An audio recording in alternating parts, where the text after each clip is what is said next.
우리 오늘 이원론 이해하기 어제 이제 첫 번째 부분까지 살폈고요. 오늘은 두 번째 부분. 그러니까 첫 번째 부분은 교회사에 나타난 이원론. 그러니까 어제 그 세 가지 나눈 거 기억하시죠? 세속주의적 세계관이 많은 문제를 야기시키고 어려움을 준다. 그러니까 첫날부터 나누면 우리 세계관의 그러니까 정의와 기능에 대해서 첫날 살폈고요. 두 번째, 세 번째 날 기독교 세계관 중에 이제 핵심적인 영역들을 이렇게 나눴어요. 근데 근본적으로는 우리가 기독교 세계관을 잘 이해하는 게 되게 중요하거든요. 그래야 뭐가 맞는지 아닌지. 그럼에도 불구하고 우리 속에 어마어마하게 그러한 잔재들이 있죠. 그 영향력들이 우리 속에 어마어마하게 있기 때문에 우리가 그걸 어떻게 잘 극복하고 돌파해내느냐, 이건 너무너무 중요한 영역이에요. 그래서 우리가 그 세계관을 잘 이해하고 전환하는 거, 이게 너무너무 중요하지요.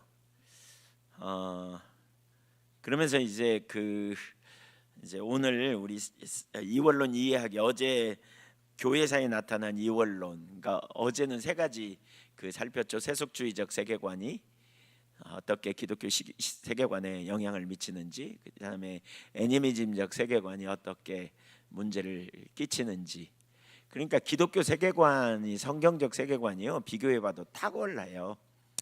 그러니까 우리로 하여금 정말 하나님 복음 안에서 우리가 얼마나 놀라운 일이 일어나는지. 그러니까 세계관이 변화돼야 근본적으로 전환도 일어나죠. 내게 능력 주시는 주님 안에서 우리가 놀라운 일을 이룰 수 있으니까요.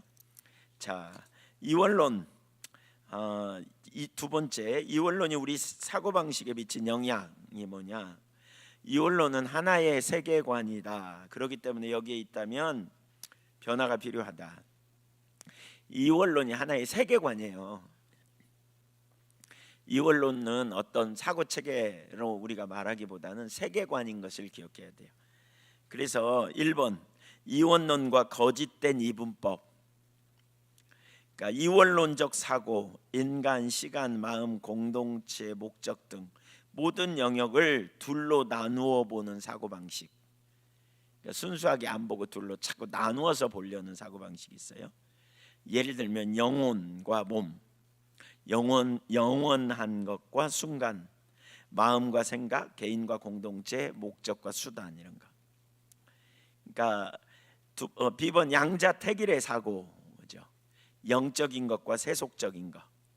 세상을 영적 영역과 세속적 영역으로 구분함으로 균형을 잃게 하는 거죠. 성경적 세계관과 완전히 다른 겁니다, 이거. 그래서 거기 무디의 구조선 신학, 무엇하러 가라앉는 배에 장식을 닦는가 그랬댔잖아요. 무디. 존 넬슨 다비 세대주의 신학과 함께 무디의 그러한 신학. 그러니까 영혼 구원은 매우 귀한데 한편으로는 그 사회 구조, 사회 변혁, 그러니까 문화 영역에서 우리가 뒷짐져 버린 문제가 왔다는 거죠. 그래서 하나님 나라의 현재적 측면을 무시하고 미래에만 관심을 두게 된 거죠. 일부 크리스천은 육적 필요, 사회적 책임, 세상 문제를 부차적 혹은 중요치 않은 것으로 간주하게 됨. 우리는 하나님 나라가 임하기를 기도하라고 가르침을 받았음을 놓쳤다. 예, 주님 나라가 임하기를 원합니다, 이렇게 말하죠.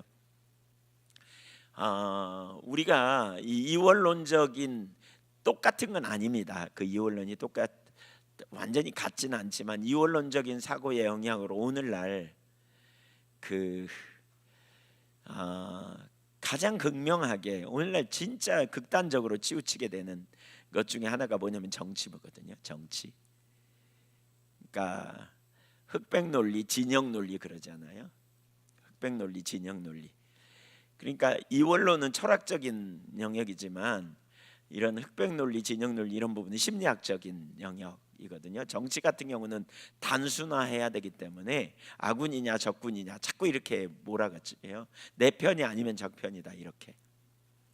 근데 그렇게 하다 보니까 우리가 너무나 쉽게 사람도 저 사람 잘못됐어 이렇게 도매금으로 몰아가고, 또 어떤 책들을 보면서 한 부분이 잘못되면 다 잘못됐다고 우리가 보기가 쉽거든요. 예. 누가 저한테 어떤 사람은 이런 부분에서 이단이다, 뭐 예를 들면 팀 켈러에 대해서도 그런 표현을 하더라고요. 그래서 제가 팀 켈러를 보는, 당신이 본 그 기준 갖고 당신을 재보면 당신은 훨씬 심각한 이단일 거라고 제가 그랬습니다. 그러니까 우리가 인간이기 때문에 연약함이 있고요. 어떤 부분에 잘한 부분이 있지만 어떤 부분 잘못한 부분이 있거든요. 예를 들면 칼빈, 너무너무 귀한 선생이죠. 이 시대의 스승이에요, 영적인. 그러나 칼빈도 잘못한 영역이 있어요. 정치 재판처럼 이렇게 몰아가서 되게 비판받는 장면도 있거든요. 그러니까 우리가 이거를 흑백 논리로 보면 안 돼요. 이원론적인 사고와도 이건 저는 깊이 연관이 있다고 생각해요.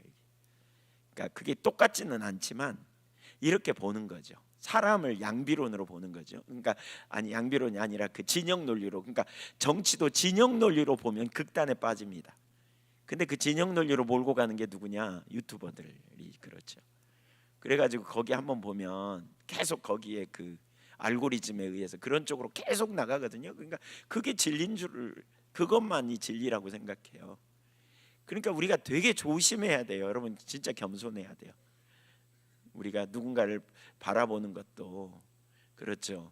잘하는 부분도 있고 못하는 부분이 있어요. 이걸 우리가 잘 구분해야죠. 잘하는 부분은 따라가고 못하는 부분은 우리가 어떻게 해야 돼요? 분별해야죠. 분별해서 그건 골라내고 이렇게 돼야 돼요. 다 옳은 사람, 저 사람 무조건 옳다, 이것도 문제가 있고요. 우리가 그러니까 겸손하게 깨어 있는 게 되게 필요하고요. 그래서 사실 우리 가운데 이게 저는 그 이원론의 영향인가 이런 생각을 참 많이 해봐요. 흑백 논리, 예, 그 진영 논리. 그래서 아군 아니면 적군이야, 무조건. 과거에 자기들이 주장했던 거가 저쪽에서 하면 자기가 주장했어도 잘못했다고 얘기하고 막 이게 정치잖아요. 이용하고. 근데 정치만이 아니고 그 정치가 그렇게 되다 보니까 우리가 사회 모든 시스템이 지금 그런 구조로 되기가 되게 쉬운 것 같아요. 그래서 우리가 이런 부분에 진짜 깨어 있어야 된다고 생각이 돼요. 그런 부분에 우리가 진짜 경각심을 가져야 된다라는 생각이 듭니다. 두 번째, 2번, 성경적 세계관은 포괄적이고 총체적이다. 같이 읽어보죠. 시작. 영육 통합. 인간의 몸과 영혼 모두를 아우르는 존재이며 하나님은 인간의 전 존재를 구원하심. 예수님은 육신을 입고 오심.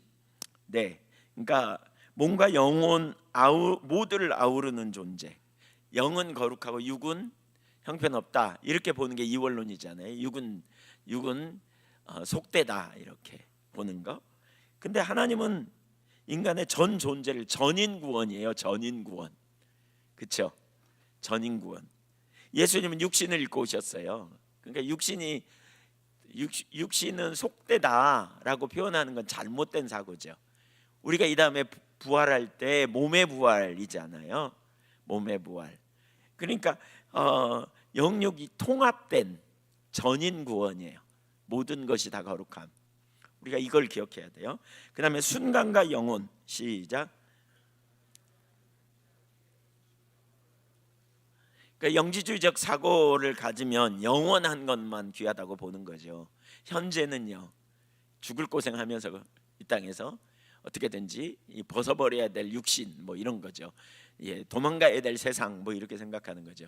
근데 하나님 나라의 개념을 보세요. 여러분, 하나님 나라는 왔어요, 갈 거예요? 왔습니까? 올 겁니까? 네, 따라서 이미, 아직. 이 긴장이 있어요. 이미 왔다, 아직 안 왔다. 그러니까 올 거다. 이 두 가지. 이미 왔어요. 예수님의 초림으로. 그러나 완성은 예수님의 재림 때에 있는 거죠. 그래서 하나님 나라는 현재적이고 미래적이다, 이 개념인 거죠. 근데 이걸 모르면 우리가 뭐예요? 재림만 생각해. 예, 이 땅은 소용없어. 빨리 그 나라 가는 게 수야. 그러니까 이 땅에서의 삶이 어떻게 되겠어요? 그래가지고 이런 사고를 가지면 신앙생활 잘못해요. 현재에서 돌봐야 될 우리 이웃과 현재에서 우리가 정말 하나님 나라와 영광을 위해서 살아야 되는데 이게 안 된 거죠. 과거에 그런 일들이 되게 많았어요. 예, 그러니까 그 현재적인 실제적인 영역에서의 그 이런 부분이 아니고, 그러니까 그 세대주의적 신학이 가져온 문제 중에 하나가 재림, 휴거 이렇게 생각하면서 현재적인 걸 놓치면서 많은 문제가 생긴 거죠. 자, 마음과 생각 시작. 네, 감정적 영역과 지적 영역이 이해가 함께 가는 거죠. 이 따로따로가 아니에요. 이거 다 소중하죠. 예, 소중해요. 그러니까 이성은 귀하고 감정은 덜 귀하고, 이게 이제 플라톤적인 사고 체계였죠. 예, 근데 그게 다 아니고 총체적이에요. 총체적, 우리의 모든 영역이. 근데 그렇게 나누어 놓으면 우리가 이 땅에서 행복한 삶을 살기 어렵고요, 하나님 나라를 이 땅에 이루는 게 어려워요. 그 다음에 개인과 공동체 시작. 목적과 수단.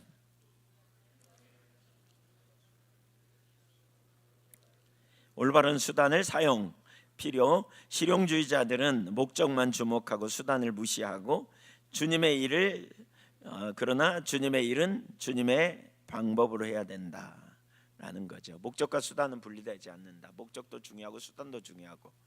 그래서 올바른 수단을 통해서 올바른 목적을 성취하는 것, 이것이 중요하죠. 근데 이원론적인 사고를 가지면 실용주의적 사고예요. 저도 그런 영역이 참 많았던 것 같아요. 실용주의적 사고, 그러니까 실용주의 노선 이런 게 어쨌든 쓸모 있는 방향으로 잘 되는 방향으로 간다 이건데, 자칫하면 본질을 놓쳐 인권을 무시할 수도 있고 그 성경적 세계관을 무시하고 가버리기가 쉬운 이런 영역을 우리가 경계해야 되겠죠. 십자가와 창조 사명. 십자가는 영혼 구원뿐이 아니라 창조 세계 회복과 목적 통합의 능력이 있다. 그러니까 영혼 구원만이 아니고 뭐예요? 창조 세계 회복, 하나님이 우리를 이 땅에 두신 목적의 회복으로 가야 되는 거죠. 편하기는 뭐가 편해요? 둘 중에 하나, 저기 영혼 구원만 말하면 편해요. 세상 안 돌봐도 되니까. 근데 훨씬 넓혀지죠. 이걸 뭐라 그러냐 한번 따라주세요. 선교적 교회, 선교적 백성. 예, 그러니까 근본적으로 주님이 우리를 부르신 순간부터 우리는 선교적 교회로, 선교적 백성으로 나가는 거예요. 지경이 넓혀지죠. 영혼 구원, 선교 그러면 영혼만 생각하는데 그게 아니고요, 해야 될 모든 영역에 지경이 넓어지는 거죠. 그래서 성경은 모든 영역에서 통합적 관점을 제공하며 3과 1 신앙을 나누지 않고 하나님의 전체 계획 안에서 이해하도록 가르친다. 예, 전체 계획 안에서. 여러분 이 통합적 사고를 자꾸 생각해야 돼요. 3번 현대 크리스천 삶에서의 문제. 자, 세상의 세계관, 세상적 세계관 읽어보시죠. 시작. 다른 세계관들이 3과 1에 영향을 미치게 된다. 그래서 성경을 알지만 이원론적 영역으로 어떤 영역은 전혀 기대하지 않고 순종하지도 못한다. 실제로 그 영역에 다른 세계관의 영향을 받는다. 그러니까 이원론적 사고로 성경적 세계관이 빈자리를 남기는 거예요. 그러니까 영혼은 소중히 여기는데, 영혼 구원은 소중히 여기는데 가정은 소홀히 여겨. 예, 자녀들은 소홀히 여겨. 돌보는 거. 또는 일터에서는 소홀히 해. 그러면 뭐 경제, 정치, 뭐 사회, 문화, 뭐 절대 선거도 안 해, 투표도 안 해. 뭐 그거 니들이 알아서 해. 속된 사람은 속된 것끼리 해. 뭐 이렇게 얘기하면서 선거도 안 해. 예를 들면, 그러면 그 자리를 누가 차지한다고요? 세속적 세계관이 와서 차지한다는 거예요. 그러니까 총체적인 논리로 붙잡지 않으면 어떤 영역이든지, 우리가 어떤 영역이든지 우리 삶의 가정에서, 자녀, 인간관계에서, 그러니까 되게 중요한 게 하나님과 우리와의 관계, 우리 자신과 자신과의 관계, 이웃과 나와의 관계, 나와 피조물의 관계, 이 네 가지 관계를 얘기하거든요. 창조와 관련해서. 근데 이 관계성이 제대로 잡혀야 되는데 그 어떤 영역에서 하나님과 관계만 소중히 여기고 뭐 그 나머지를 방치하게 된다면 그 나머지는 세속주의적 세계관이 온다는 거예요. 자녀 교육의 문제, 교육적인 방편, 뭐 정치적인 문제, 사회 문화적인 문제 다 놔두면, 이원론에 빠져서 그거 놔두면 다른 세계관이 그 부분을 차지해 가지고 다른 세계관이 주를 이루는 자로 간다. 지금 그 얘기입니다. 그래서 그 밑에 봅니다. 많은 크리스천은 머리로 성경적 진리를 알면서도 실제 삶에서는 세상적 이원론적 사고에 지배된다. 그래서 영적 회로가 불균형을 이룬다. 영적 회로가, 그러니까 성경적 사고는 10%, 제한적 상황에서만 작동하. 교회 와서 예배당에서만 작동해, 예를 들면. 그리고 비성경적 사고가 내 삶을 지배하는 거죠. 교회 와서 일주일에 뭐 몇 시간, 한두 시간, 뭐 아니면 두세 시간, 아니면 뭐 몇 시간, 따져보면 10%도 안 돼. 그때만 성경적 세계관을 작동하고 나머지 삶은 비성경적 사고로 지배해 삶을. 이렇게 되면 그 결과 뭐예요? 하나님 나라의 참된 본질을 보지도 못하고 삶과 일에서 균형을 잃고 진정한 안식도 경험하지 못하는 거죠. 믿음에 의한 삶도 안 되고. 그러니까 우리 삶이 하나님의 사람으로, 우리가 주님의 제자로 세상을 변화시키는 진정한 사람으로 안 되는 거죠. 안 살아져. 입술로는 말할지 모르지만. 네, 심각해요, 안 심각해요? 심각하죠. 심각해요. 진짜 심각해요. 오늘날 그러면 이런 부분들이 나눠지냐? 극소수의, 진짜 극소수의, 제가 보기에는 교회들 외에는 거의 안 나눠집니다. 이게 가려집니다. 심각한 상황이죠. 그래서 이제 우리가 이런 부분을 잘 이해하는 게 되게 중요하죠. 자, 예로 보세요. 예, 재정과 일터에서 이원론적 사고, 머리로 하는 성경적 진리 읽어볼까요? 모든 재물은 우리는 청지기로서 관리해야 된다. 이게 머리로 알아요. 근데 실제 행동, 시작.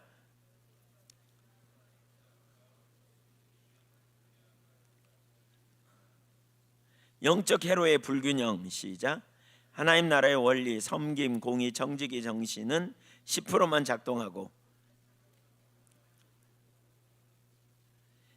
결국 하나님께 순종하려는 마음은 있지만 실제 재정 결정에서는 세상 기준에 따르게 됨, 나눔, 헌금, 직업 윤리 등에서 균형을 상실함. 이런 영역에 여러분이 좀 해당되는 분 손 들어보세요. 내가 해당되는 것 같다. 좀 나는 그런 부분이 좀 있는 것 같다. 뭐 10%는 아니어도 한 50%는 그런 것 같다. 그러면 손 들어보세요. 네, 손 내리세요. 그러니까 우리가 이런 영역을 좀 깊이 돌아보고, 그러니까 이 싸움이에요. 이 싸움. 진짜 성경이 진리고 말씀이 진리냐? 요 믿음의 확신 안에 우리가 거하는 게 너무너무 중요해요. 관계와 권위에서의 이원론적인 사고도 한번 볼까요? 머리로 아는 성경적 진리, 시작. 실제 행동, 영적 회로 불균형,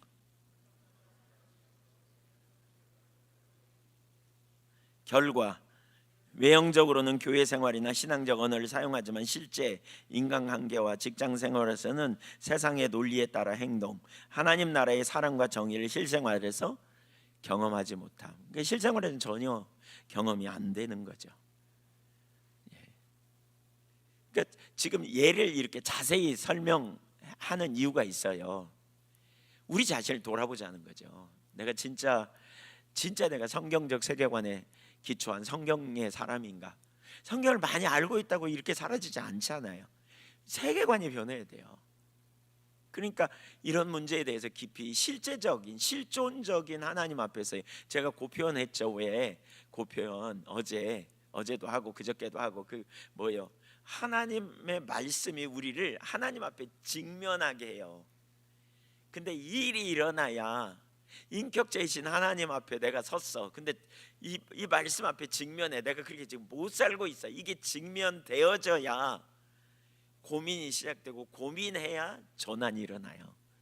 고민해야, 이 문제 가지고 고민해야 돼요. 야, 진짜 내가 정말 그렇구나. 그러면 뭐예요? 주님께 은혜를 구하는 거죠. 하나님, 진짜 우리가 하나님의 나라와 의를 구하고 말씀을 따라 우리의 삶을 살 때 하나님 필요를 채우시는 분을 알고, 하나님이 생명이신, 진짜 생명이신, 말로만 생명이 아니라 내가 곧 길이요 진리요 생명이니, 신명기 30장 20절에 그가 곧 너희의 생명이라 그랬잖아요. 진짜 생명이심을 알게 해주세요. 이런 기도 제목을 가지고 주님 앞에 나가는 거죠. 하나님, 제가 그렇게 살고 싶은데 안 살아져요. 직면하면서 인격자이신 하나님 앞에 저 좀 도와주세요. 저 그렇게 살고 싶고 진짜 하나님의 사람으로 살고 싶거든요. 제가 받은 은혜를 생각하면, 제가 그 하나님, 영원한 하나님 나라를 생각하면 저 이대로 안 살아야 될 것 같은데, 안 살고 싶은데 아직 제가 너무 몰라요. 저 알게 해주세요. 이런 실존적인, 진짜 실제적인 기도를 가지고 주님 앞에 나가면서 은혜를 구해야 돼요. 그래야, 그럴 때 하나님이 깨닫게 해주셔요. 깨닫게 해주세요. 이런 영역이. 그러니까 제가 그런 표현 많이 했잖아요. 성경을 보면서 안 된 부분이 있으면 그 부분 갖고 고민을 해야 그 영역이 돌파가 되더라고요. 그 얘기 되게 많이 했거든요. 고민 없이 믿으려고 하지 마라. 갈등 없이 믿으려고 하지 마라. 믿는데 갈등이 있다. 왜? 말씀대로 내가 안 믿어지는데 어떻게 갈등이 없어요? 그러면 그 영역 갖고 못 사는데 어떻게 갈등이 없어요? 하나님은 나를 향해 이렇게 살아야 돼. 그런데 나는 안 사라지는데 주님 앞에 나가는데 어떻게 갈등이 없겠어요? 그러니까 이 갈등의 시간을 가지고 직면하는 경험이 되어져야 직면하는 거예요. 진짜 하나님 맞아요? 진짜 하나님, 제가 그렇게 사는 것이 정말 성경적이고 진리 맞아요? 근데 저는 그렇게 못 살는데 제가 그냥 어정쩡한 범위에서 이렇게 가는 건 아닌 것 같아요. 하나님, 대부분의 사람들이 어정쩡하게 가요. 왜? 하나님과 직면을 안 하니까. 인격자 되신 주님 앞에 그것이 주님의 내게 주시는 말씀이고 그것이 생명이고, 그러니까 그 앞에 내가 직면하고 서서, 그렇잖아요. 예를 들면 인간관계에서 생각해 보세요. 누가 나한테 뭘 부탁했어. 근데 안 했어. 그 놓쳤어. 그러면 한 번 놓쳐, 두 번 놓쳐, 세 번 놓쳐, 네 번 놓쳐. 그러면 자꾸 어떤 일이 벌어져요? 놓칠 때마다 무슨 생각이 들어요? 자꾸 그 사람 보면 미안하고, 그 사람 보면 아유 이러면 안 되는데, 이런 생각이 자꾸 올라오고 찝찝하고 그러잖아요. 근데 인격자 되신 하나님 앞에 어떻게 안 그러겠어요? 이 영역이 필요해요. 이런 영역이 실존적인 고민인 거죠. 하나님의 임재 앞에서의 고민. 더 구체적으로 지금 얘가 이렇게 들은 게 이제 지금 그거예요. 그 다음에 자아 정체성과 세상 가치 충돌 한번 보세요. 머리로 아는 성경적 진리는 뭔지 보세요. 시작. 실제 행동,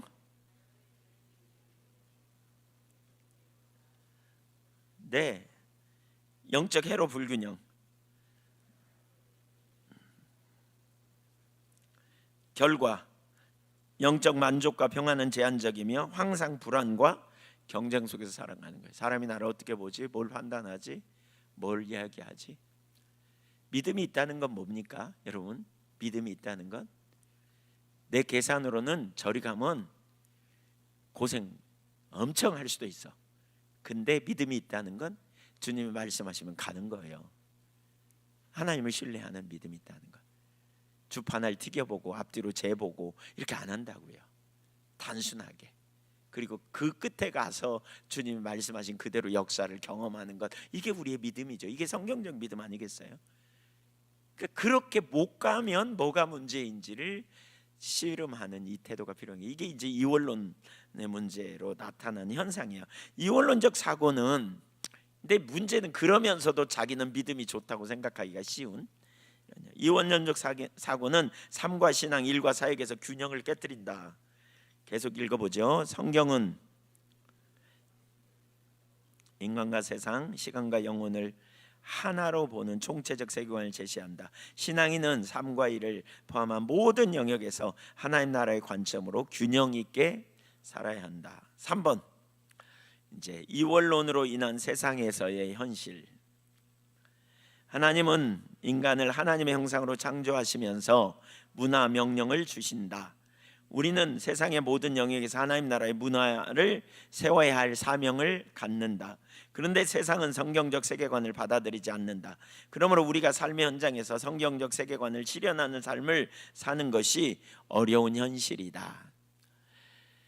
너희는 가서 모든 민족을 제자로 삼어라. 민족을 제자로 삼는 그런 사명을 하나님이 주셨단 말이에요. 민족을 제자로 삼는다는 말은 어느 한 부분이 아니라 문화 전체를 변화시키는, 삶을 변화시키고 가치관을 변화시키고 행동을 변화시키고 그의 생활 여러 부분을 완전히 변화시키는, 모든 영역이 전환시키는, 이게 이제 사명이란 말이에요. 이게 사명, 그게 우리의 사명이에요. 근데 이제 세상은 안 받아들여. 성경 얘기하면 안 받아들여. 자, 그러면 우리가 어떤 근거로 우선 그렇게 해야 되는가? 1번, 공적 진리로서의 복음과 복음을 전할 사명이 우리에게 주어짐. 읽어봅니다. 복음은 사적 진리가 아니라 공적 진리다. 네슬리 뉴비긴, 마이클 고인이 이렇게 말해요. 복음은 개인의 내면이나 교회 울타리에만 갇힌 사적 항목이 아니라 모든 인권과 모든 역사를 향한 공적 진리다. 총체적 진리, 포괄적이다, 이렇게 표현하기도 하고요. 네슬리 뉴비긴, 시작. 여러 신념 중 하나로 분류될 수 없다. 복음은 하나님의 통치라는 우주적 메시지이며 따라서 교회는 복음을 공적 진리로 선포해야 된다. 하나님이 천지를 창조했죠. 그리고 하나님이 통치하셔요.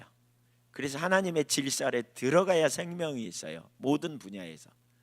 이걸 벗어나면서 모든 문제가 시작됐잖아요. 네. 그래서 그 뒤에 보시죠. 이렇게, 그러니까 공적 진리인 근거가 있어요. 창조, 타락, 구속의 이야기 속에서 우리는 성경은 포괄적이며 총체적이며 공적 진리다라고 볼 수 있는데, 창조, 하나님은 모든 창조 세계를 창조하셨다. 모든 세계를 창조하셨죠. 하나님은 만드셨어요. 모든 세계를. 그러니까 하나님의 작품이에요. 그래서 모든 창조 작품은 선하죠. 보시기에 좋았더라, 좋았더라, 좋았더라. 마지막 날 심히 좋았더라. 그렇죠? 되게 좋았어요. 모든 게 다 좋은 거죠. 근데 타락해버린 거예요. 인간이.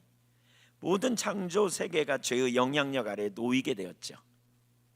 하나님이 창조했다는 말의 의미가 뭐예요? 하나님은 우리의 왕이시고 통치자이시고 우리는 피조물이고 우리는 그분의 주권 아래 들어가야 된다. 그러니까 창조자, 통치자예요. 하나님은. 그렇죠? 우리는 그 안에 들어가야 된다. 그러니까 하나님이 인간이 타락하여 죄의 영향력을 아래 놓이게 될 때 하나님은 누구예요? 심판자예요. 우리에게 심판자.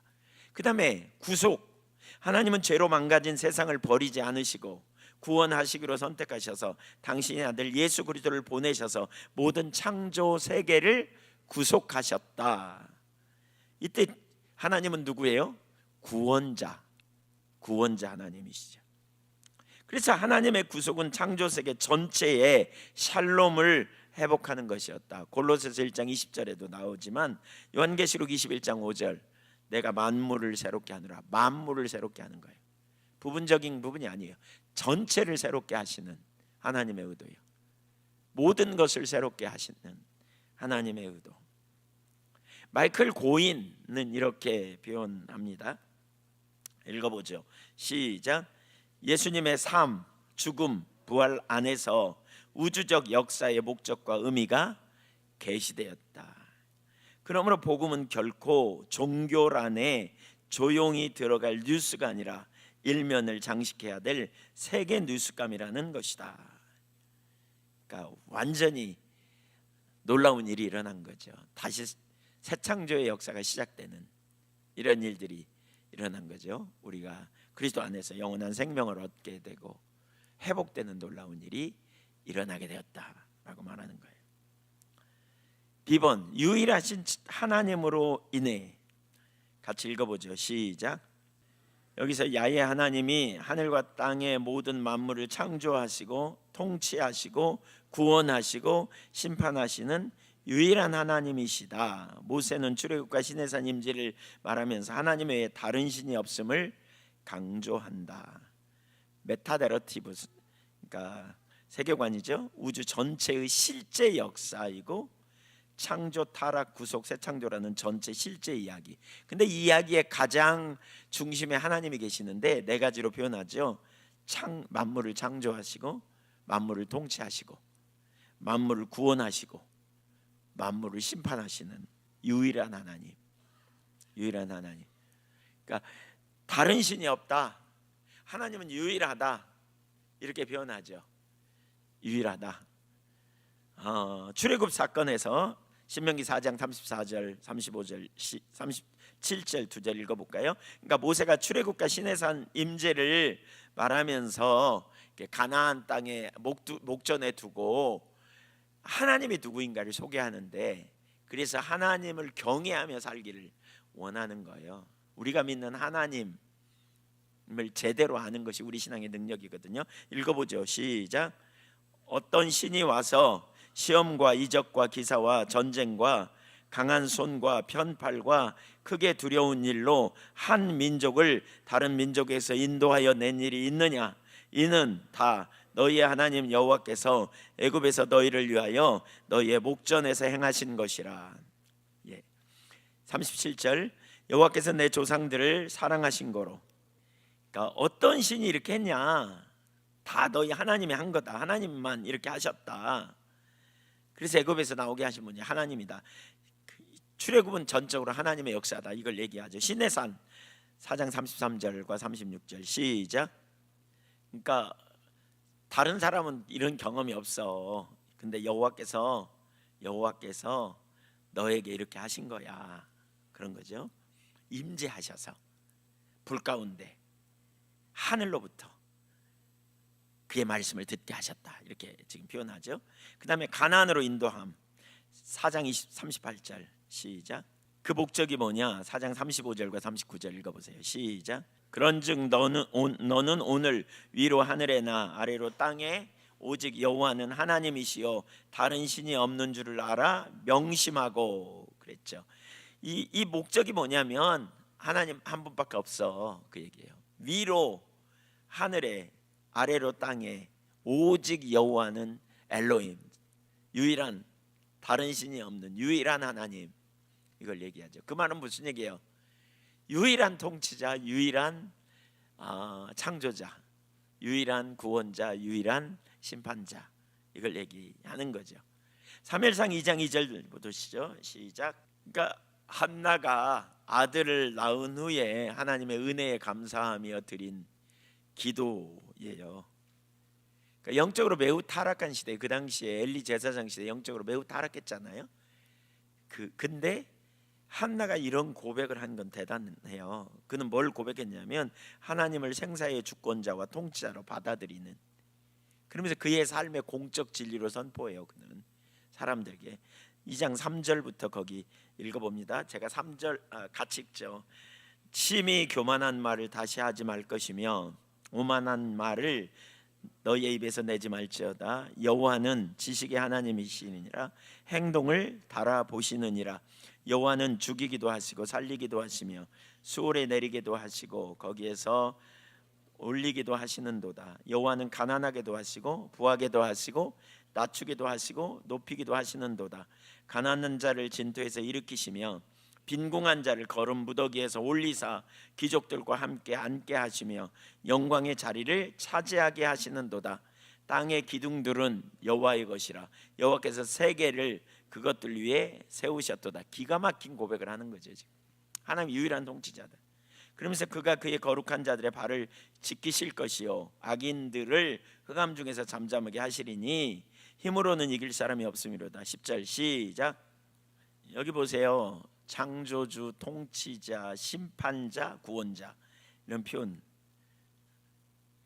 하나님이 창조주, 심판자, 통치자, 구원자라면 당연히 복음은 공적 진리인 거죠. 하나님 말씀은 공적 진리예요. 당연히 문화와의 선교적 대면을 위해 이 확신 가운데 있어야 돼요. 그리고 한나처럼 그렇게 살고 전하는 자로 우리가 가야 되는 거죠. 예, 전하는. 이게 이제 실존적인, 제가 실존이라는 표현을 자꾸 하는데 실존적 고민, 이게 필요해요. 내가 믿는 하나님이 살아계시고 성경이 진리라면 진리라는 전제하에서 성경을 따라 우리가 실제적으로 나가야 되잖아요.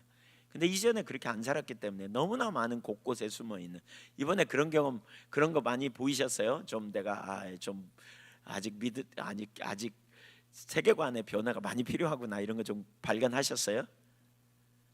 자, 10번 시작.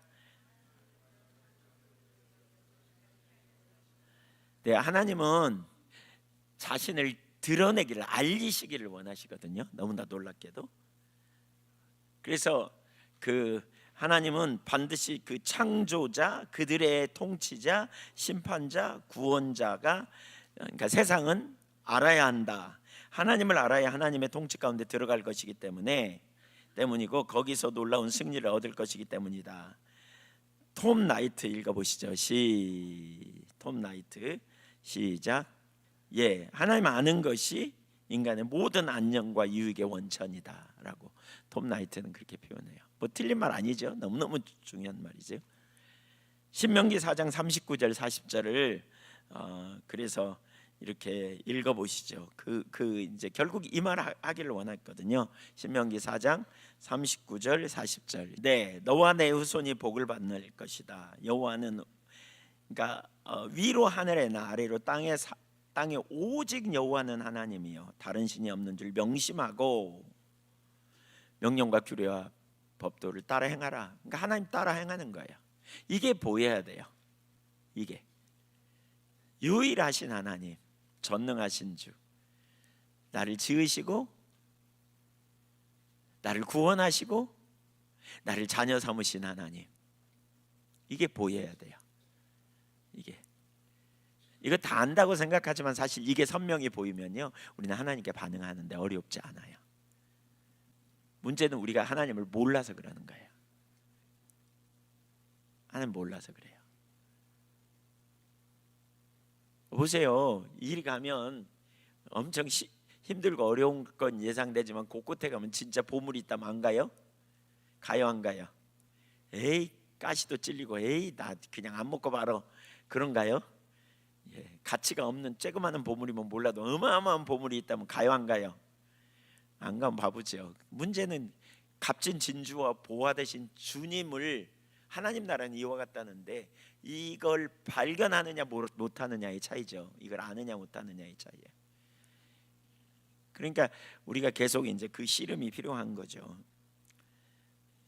그런데 하나님은 그럴 뿐만이 아니라 뭐냐, 그 자신이 알려지기를 원하셨어요. 자신이 알려지기를 원하심, 이것이 바로 우리의 선교적 소명이에요.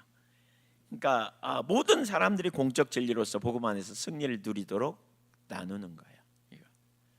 사실 저가 설교하면서 그런 생각을 많이 해요. 야, 이거 알면 진짜 신나겠는데, 막 이런 생각하면서 나누거든요.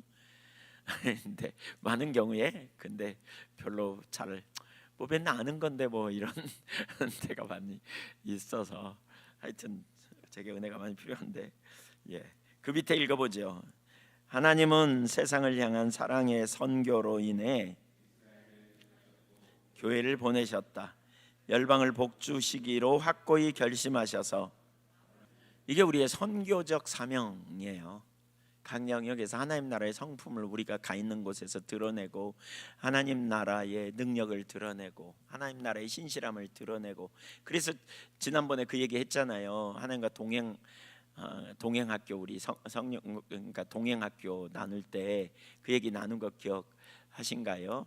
우리가 성령으로 우리 가운데 오셔서 성령님이 우리를 인도하시고, 세 가지 인도하시고, 우리와 우리를 통해서 아버지의 일을 우리를 통해서 이루기 원하시고, 그래서 우리가 성령이 어디서 일하시는지 자꾸 찾고, 오늘 하나님이 어디서 일하는지 알게 해달라고 구하고, 그래서 따라가고, 그 다음에 세 번째가 뭐예요? 성령의 나타남. 성령의 나타남을 기대하는 거예요. 성령의 나타남은 은사와 관련이 있거든요. 그걸 기대하는 거예요. 기대하는 거예요.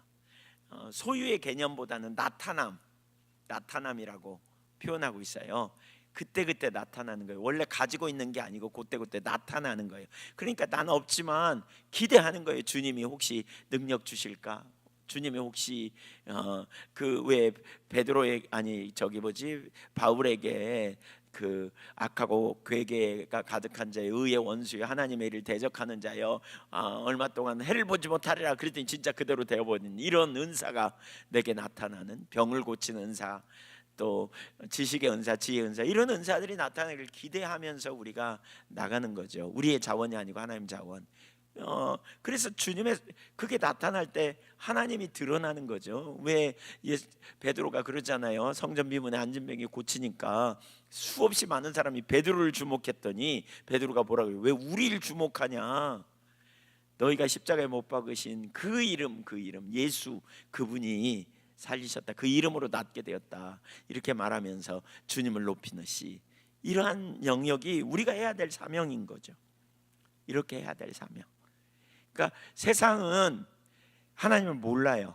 온 땅의 통치자요, 그러니까 창조자요, 통치자요, 심판자요, 구원자이신 주님을 몰라 세상은. 그러니까 이 땅에서 억압뿐만이 아니라 영원한 멸망에 이르게 되는. 그래서 우리가 그 일을 위해 예수님이 오셨고, 우리가 그 일을 위해 부르심을 받았고, 우리의 삶의 모든 영역이 총체적인 진리를 가지고 증거해야 된단 말이에요. 어느 영역에서든지. 그리고 하나님의 말씀은 부분적으로만 진리가 아니라 총체적 진리고 포괄적 진리고 공적 진리로서 우리가 이러한 공적 진리를 우리의 삶의 영역에서 드러내 보이는 사명이 있죠. 그게 뭐예요? 문화적 사명이죠. 선교적 사명이고, 우리가 이 일을 감당해내야 되는 거죠. 데로 밀러가 그런 표현을 해요. 성경 구절 3개를 얘기하는데 너무 다 잘 아는 구절이죠. 사도행전 1장 8절, 성령이 너희에게 임하시면 권능을 받고 예루살렘과 온 유대와 사마리아와 땅끝까지 이르러 내 증인이 되리라. 이건 뭐냐? 복음을 증거하되 우리가 그러니까 복음의 그 확장성이죠. 누구에게 그러니까 어디까지 전해야 되는지, 나로부터 시작해서 지역이죠. 땅끝까지 이르는, 이게 우리의 사명이다. 두 번째로 뭘 얘기해요? 마태복음 28장 19절 20절, 너희는 가서 모든 민족을 제자로 삼아 아버지와 아들과 성령의 이름으로 세례를 베풀고 내가 너희에게 분부한 모든 것을 가르쳐 지키게 하라. 볼지어다 내가 세상 끝날까지 너희와 항상 함께 있으리라. 여기 너희는 가서, 그래, 너희는 가서, 여기 너희는 누구예요? 제자예요. 가서, 우리가 가야 돼요. 여기 가서, 저는 이 가서라는 말 속에 우리의 준비됨이 포함됐다고 생각해요. 준비됨. 예수님이 공생애를 시작하는 과정에 준비됐어요. 참 인간이 되심, 참 인간. 그래서 모든 사람을 품을 수 있는 인간. 사실 우리가 다른 사람을 수용하고 다른 사람에게 하나님의 사랑을 전하고 능력을 증거하는 그런 사람이 되는. 그래서 가서 모든 민족을 변화시키라는 거죠. 그래서 데로 밀러는 그 민족을 변화시킨다는 걸 뭘로 표현하느냐면 문화를 변화시키는, 그 모든 삶의 전반을 변화시키는. 그러니까 한 개인을 우리가 전도할 때 그 사람이 교회에 나오느냐 안 나오냐 이 문제만 갖고 얘기하는 게 아니고요. 당연히 교회에 나와야죠. 그러니까 예수님 영접하고 그 영혼이 자라기 위해서 교회에 나오고 공동체 안에 거하고, 이건 기본이죠. 근데 교회 나오고 그냥 예수님 영접하고 교회 잘 나와 이런 정도만 아니라 그 삶의 모든 영역에서, 그가 가진 생각적인 영역에서, 그가 가진 어떤 관계 문제에서 총체적으로 구원에 이르는 요 삶의 영역까지, 더 나아가 그의 가정, 그의 직장, 이 모든 문화의 변화, 민족의 변화, 이것이 우리가 전해야 될 복음의 성격이라는 거죠. 또 그 다음에 마가복음 16장 15절에 너희는 모든 너희는 만민에게 복음을 전파하라 그랬거든요. 만민, 이 만민이 누구냐? 모든 민족. 우리는 이렇게 해석하잖아요. 우리 말에는 그렇게 돼 있어요. 근데 크티시스라는 헬라어예요. 헬라어. 너희는 온 천하에 다니며 만민에게 복음을 전파하라. 그런데 그 만민이라는 말은 all creation이란 말이에요. 모든 창조물. 그러니까 인간만이 아니에요. 인간은 당연히 포함되죠. 전인적인 인간도 전인적인 이 부분을 얘기하고 모든 창조 세계를 다 복음이 전파돼야 될 사명이 있다. 이게 우리의 범인 거죠. 그래서 넓이로 깊이로 뭐 이런 복음의 성격을 그렇게 설명하고 있어요. 자, 그런데 가죠. 2번, 복음이 세상에서 설 자리를 잃어가고 있는 현실과 그 이유. 그러니까 우리는 분명한 이런 사명이 있는데 오늘날 한국 교회의 현실은 어떤가? 서구 교회를 향한 네슬리 뉴비기는 외침을 전하는 마이클 고인의 말이 오늘날 우리가 처한 현실을 적나라하게 보여주는 것 같다. 네, 심각한 상황이 됐어요. 그 뒤에 이제 그걸 좀 설명하는데요. 완전한 진리 책에 나온 부분을 인용한 건데, 낸시 피어시는 완전한 진리에서 현대 서구 문화가 사실과 가치의 이분법 혹은 프랜시스 셰퍼가 설명한 이층 구조에 지배되고 있다고 말한다. 프란시스 셰퍼는 유명한 그 라브리 공동체를 세워가지고요. 특별히 그분이 이제 본 게 이원론의 문제, 세계관의 문제를 가장 중점적으로 다루고 있거든요. 그러니까 복음을 제대로 이해하려면 세계관을 가져야 된다. 그래서 실제 삶의 곳곳의 모든 영역이 회복돼야 된다. 그 얘기하는 거거든요. 그래서 거기 보세요.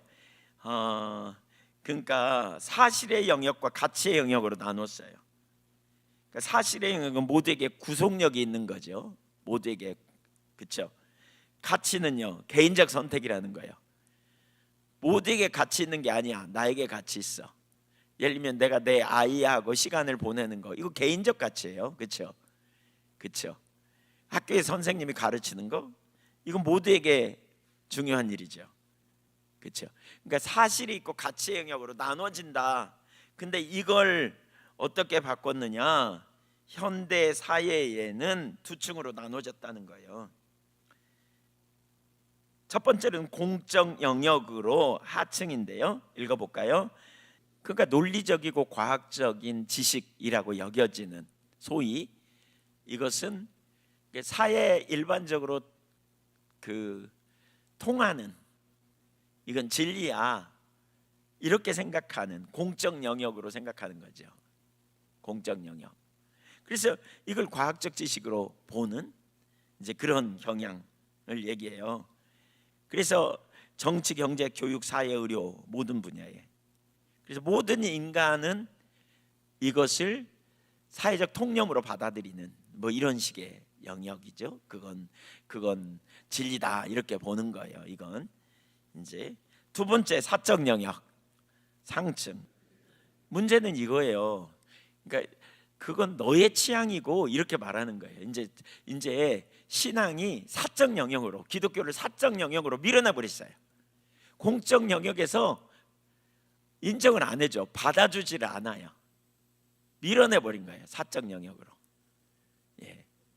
왜 그랬느냐? 어제 우리가 그 부분 살폈죠. 왜 교회 역사에서 내내 이원론적인 성향으로 쭉 가면서, 특별히 계몽주의 이후에 그 종교계에게 그런 일이 있었고 막 그랬는데, 계몽주의 이후에 극단적으로 이렇게 합리주의와 세속주의적 세계관이 일어나면서 그런 공격이 막 오면서 교회는 더 담을 쌓기 시작하고, 그리고 세상과는 이렇게 분리된 상태로 있는 이런 영역으로 가면서 세상 영역을 놓쳐버린 거죠. 그럼에도 불구하고 끊임없이 성경적 진리를 가지고 나누고 그런 인재가 세워지고 그렇게 증명하려고 하고 이런 게 돼야 되는데, 이제 그런 부분에서 밀려버린 거죠. 그러니까 이 구조 속에서 기독교가 사적 취향의 문제로 축소되고 공적 영역에서는 배제된 상태가 된 거예요. 이 이분법이 위험한 이유가 있어요. 이게 이제 위험한 이유가 그러니까 진지한 이야기 하려 그러면 성경 이야기하면 고리타분하게 생각하고 그건 너네끼리 너네나 갖다 얘기하고 뭐 이렇게 얘기해요. 이런 게 굉장히 비일비재하죠. 그런 가치관 이야기 뭐 이렇게 이야기하면 실제로 미디어 같은 데서 나와가지고요 토론하는 사람들이요 이런 얘기해요. 그 기독교의 그런 사람들이 그러니까 그 보수적인 사람들이 우파 극단적 우파 뭐 이렇게 얘기하면서 어떤 때는 어떤 분야에 그 동성애 문제나 이런 문제 얘기하는 걸 가지고 그런 얘기 많이 하죠. 말 되게 잘하는 그런 사람들이 그래서 그런 이야기를 가지고 나오는 것을 그 사적인 영역으로 몰아가 버리는 통하지 않는 이런 식으로 얘기하는.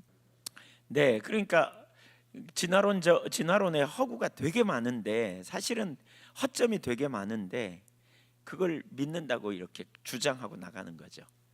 왜 진화론은 허점이 많음에도 불구하고 믿냐? 그러니까 초월적인 하나님의 창조의 역사를 거부하려고 하면서 논리적으로 주장하려고 하다 보니까 진화론이 제일 설득 있는 논리야.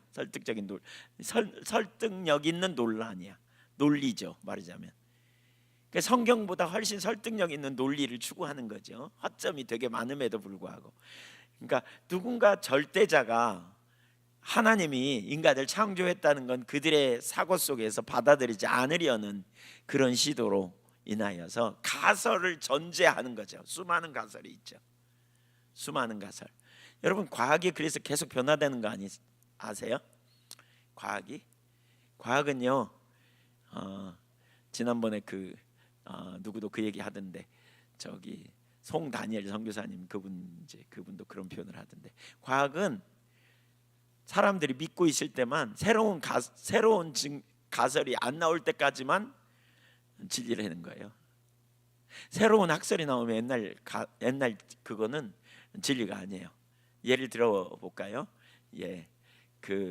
우리 저기 수금지와 목도 천해명 그러잖아요. 행성. 근데 지금은 뭐가 빠졌다 그랬죠? 그 중에 명왕성은 행성으로 안 친다잖아요. 근데 우리는 다 그렇게 지금 쓰라 그러면 그렇게 쓸 거래요? 그렇게 굳게 믿을 거래요? 왜?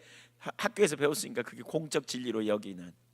근데 바뀌잖아요. 빛에 대한 것만 해도 논리가 계속 바뀌어지고 있는 거 아세요? 빛에 대한 것만 해도.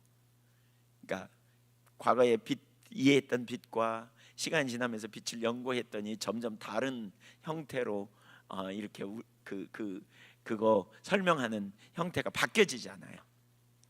그러니까 그런 것처럼 자꾸 왜 이렇게 하냐면 논리의 근거에서 합리주의의 근거에서 해석하려고 하기 때문에 그래요. 그러니까 인간의 이성을 최고로 놓기 때문에 그러는 거예요. 이성을 가장 계몽주의가 그거잖아요. 엔라이트먼트 불이 팍 들어오듯이 이성을 통해서 이 무지가 어둠이 물러가고 빛이 들어왔다 뭐 이런 의미이거든요. 그래서 이성을 놓다 보니까 말도 안 되는 얘기인데 그때 마침 그 찰스 다윈의 진화론이 나오니까 그냥 확 받아들인 거죠. 그래가지고 그걸 확 받아들여가지고 그렇게 설명하기 시작하면서 여전히 그건 힘이 있게 우리 학교에서 가르치는 유일한 진리로 받아들이는 그런 상황이에요. 반면에 종교는 공적 영역이 아니라 속한 것이라고 주장하면서 논의 자체를 거절해 버린다. 교육, 교과서 만드는 것 등을 공적 논의에서 아예 참가조차 하지 못하도록 죄시켜 버리는 것이다. 이것이 현실이에요 지금. 공식 토론에서 기독교적 주장은 처음부터 무효 처리되어진다. 즉 이원론이 기독교의 사회적 발언권을 차단하는 가장 강력한 장치가 된다. 성경을 공적 진리로 받아들이지 못하는 오늘날의 현실이 지금 이런 거죠. 이런 거. 그래서 이분법이 지금 대단히 무서운 상황이에요. 10번 공적 토론의 한계성 같이 읽어봅니다. 기독교인은 낙태, 생명윤리, 동성애 문제, 지적 설계 같은 주제에 대해 도덕적, 과학적 진리 주장을 한다. 그러나 세상은 네 사실이야? 같이 출처가 어디야? 이렇게 말하는 거죠. 이렇게 말하는. 그러니까 성경이야 그러면 귀를 닫는 거죠. 네 번째, 오늘날의 2층 구조는 어떠느냐? 이해 잘 되시죠, 여러분? 지금 이해 잘 되시죠? 네. 이보다 더 쉽게 설명할 수가 없을 것 같습니다. 제가 오늘도 하루 종일 붙잡고 있었습니다. 어떻게 더 쉽게 해볼까? 오늘날의 2층 구조, 모더니즘, 하층에는 모더니즘이 있어요. 위에는 포스트 모더니즘이 있어요. 상층에. 그러니까 하층에 있는 모더니즘은 뭐냐? 자연주의. 이 자연주의라는 말이 뭐냐면 자연주의 철학, 세속적 철학에 기초하여 세워진 세계관이에요. 세속적 세계관에 철학에 기초하여 세워진 세계관. 그러니까 물질만 존재한다고 여기고요. 하나님이나 하나님의 창조도 인정하지 않는 세계관. 그러니까 객관적 보편적으로 타당하다. 소위 말하면 과학 이성, 논리 가능한 것만 진리로 보는 이런 영역이에요. 이런 영역. 모더니즘 시대에는 뭐가 있어요? 고전이라는 게 있었어요. 고전. 그렇죠? 기독교 고전. 뭐 책도 고전이 있었어요. 그렇죠? 영화도 고전 영화가 있잖아요. 그렇죠? 어떤 룰이 있어. 그래도 이렇게 좀 음악도 고전 음악 뭐 이런 거 있었잖아요. 근데 포스트 모더니즘이 이걸 다 깡그리 부셔버렸어요. 보세요. 거기 읽어보세요. 모든 관점, 모든 생활 양식, 모든 신념과 행동이 동일한 가치를 가진다고 봄. 절대 진리 없음. 각 집단의 경험만 진리로 간주. 도덕적 상대주의 강화. 그러니까 남에게 폐한 끼치고 나만 좋으면 그만이요. 예, 내가 재밌으면 그 영화는 재밌는 거야. 미술도요. 자기가 그려놓고 심오한 세계라고 그러면 그게 예술이야. 그냥 그런 거죠. 그냥 그렇게. 그러니까 절대 진리가 없어요. 그러니까 요즘 시대에 보세요, 여러분. 고전 이런 말 하면 이런 거 없잖아요. 이런 거 없어요. 옛날에 뭐 판타지 소설, 판타지 영화 뭐 이런 거 있었어요? 없어요. 치지도 않았어요. 그런 거. 근데 요즘은 그런 거가 다 뜨잖아요. 그냥 재밌으면 그만이고 뭐 이렇게 다 이게 이제 포스트 모더니즘 문화가 등장하면서 그렇다 뭐 이렇게 얘기하는데 현대인들은 그 밑에가 이제 중요해요. 이 둘이 결합하면서 성경적 세계관을 전혀 수용하지 않는 이원을 갖고 있다. 그래서 한편으로는 자연주의가 지배하고 사적 영역은 상대주의가 지배하는 더 강력한 현대적 이원론이 형성된 거예요. 그러니까 상층부에서라도 종교 그러면 인정했어. 상층부에서라도 물론 그것도 부분적이지만, 근데 너는 너 나는 나 이 사상이 훨씬 강해져 버린 거죠. 이제 훨씬 더 강해진 거죠. 그래서 뭐 기독교가 점점 신앙이 점점 이렇게 성경적 세계관은 점점 밀려나는 현상이 오늘날 이 시대에 벌어지게 되었다. 지금 그 얘기예요. 좀 답답하죠, 그렇죠? 네. 결과 문화적 혼란과 인간의 내적 붕괴. 공적 영역에서 우리는 아무 말도 못하고 그냥 세상 속에서 끌려가는 이런 형태의 삶. 우리끼리 그냥 담쳐놓고 다른 사람 안 만나고 그냥 우리끼리 살아가는 여기에 머물 수밖에 없다. 근데 그건 합당하지 않다. 그럼 이제 어떻게 이혼론을 극복할 것인가? 몇 가지를 거기 썼는데요. 그러니까 한편으로는 사회적으로는 이제 우리가 그런 것 같아요. 준비시켜야 돼요. 다음 세대를 준비시켜야 돼요.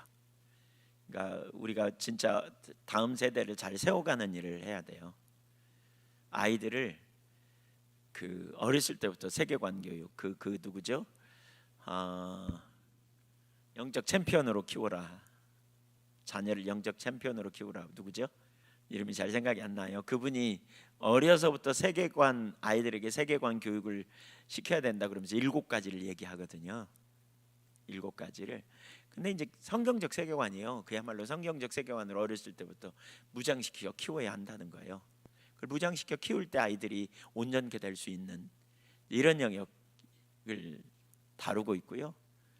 그렇게 될 때 진짜 놀라운 아이들이 그렇게 하면서 이 아이들이 성경적 세계관으로 무장되면서 일찍 비전을 발견하고 그 영역에 탁월하게 자라가는 거예요. 그래서 책을 많이 읽으면서 그들의 언어로 그러니까 그 분야에서 이중언어를 사용하도록 가르치는 거죠. 이중언어를 성경적 언어를 쓰는 게 아니고 성경적 세계관을 담아내는 그들의 언어, 세상의 언어로 설득시키고 주장할 수 있는 탁월한 일꾼들을 세워가야 된다. 이게 이제 필요해요. 그런 일꾼들. 그래서 우리가 진짜 그 교회에서 하는 이런 선교원이나 학교, 우리 지금 그런 영역도 그런 일꾼들을 세우는 데 목표를 둬야 돼요.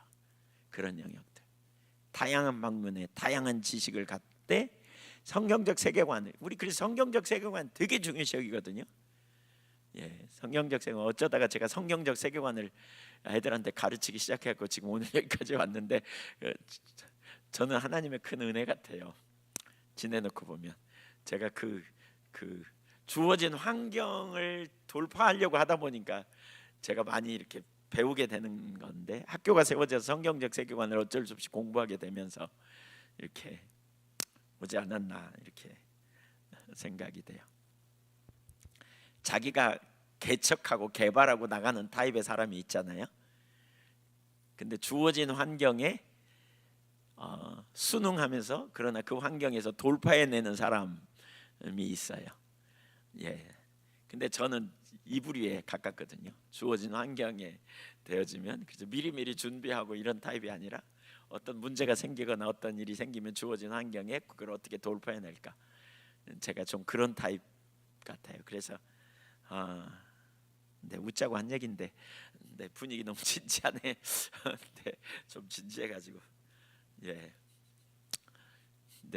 옆에 사람은 인사 한번 하시죠. 우리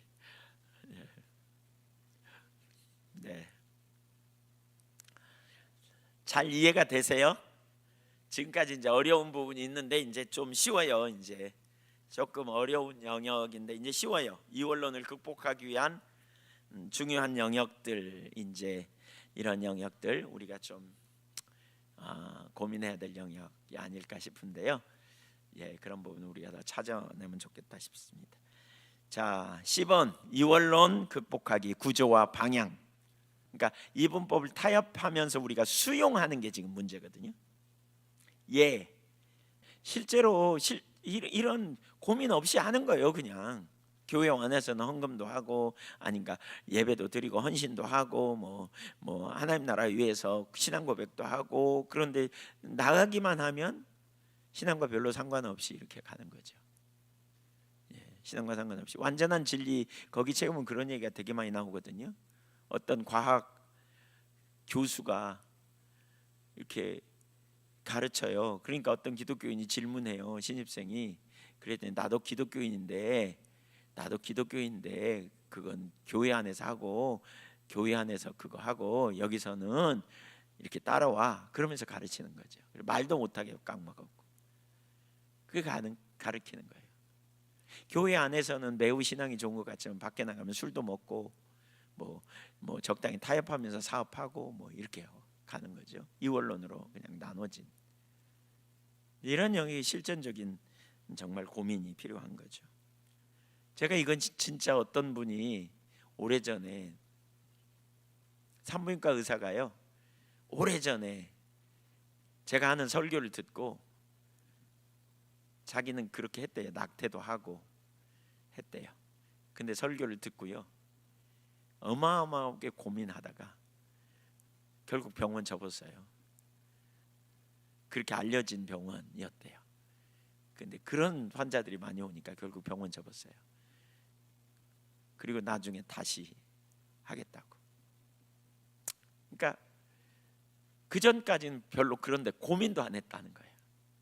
낙태 이런 거 자연스럽게 했다는 거예요. 무엇이 문제인가? 성경을 총체적 진리요 공적 진리로 받아들이지 못함 때문이다. 이원론을 극복하기 위해 중요한 한 부분은 구조와 방향을 이해하는 것이다. 그리고 방향을 새롭게 회복해야 된다. 그 창조 때의 방향으로 전환해야 한다. 그래서 구조는 스트럭처를 가르치는데요.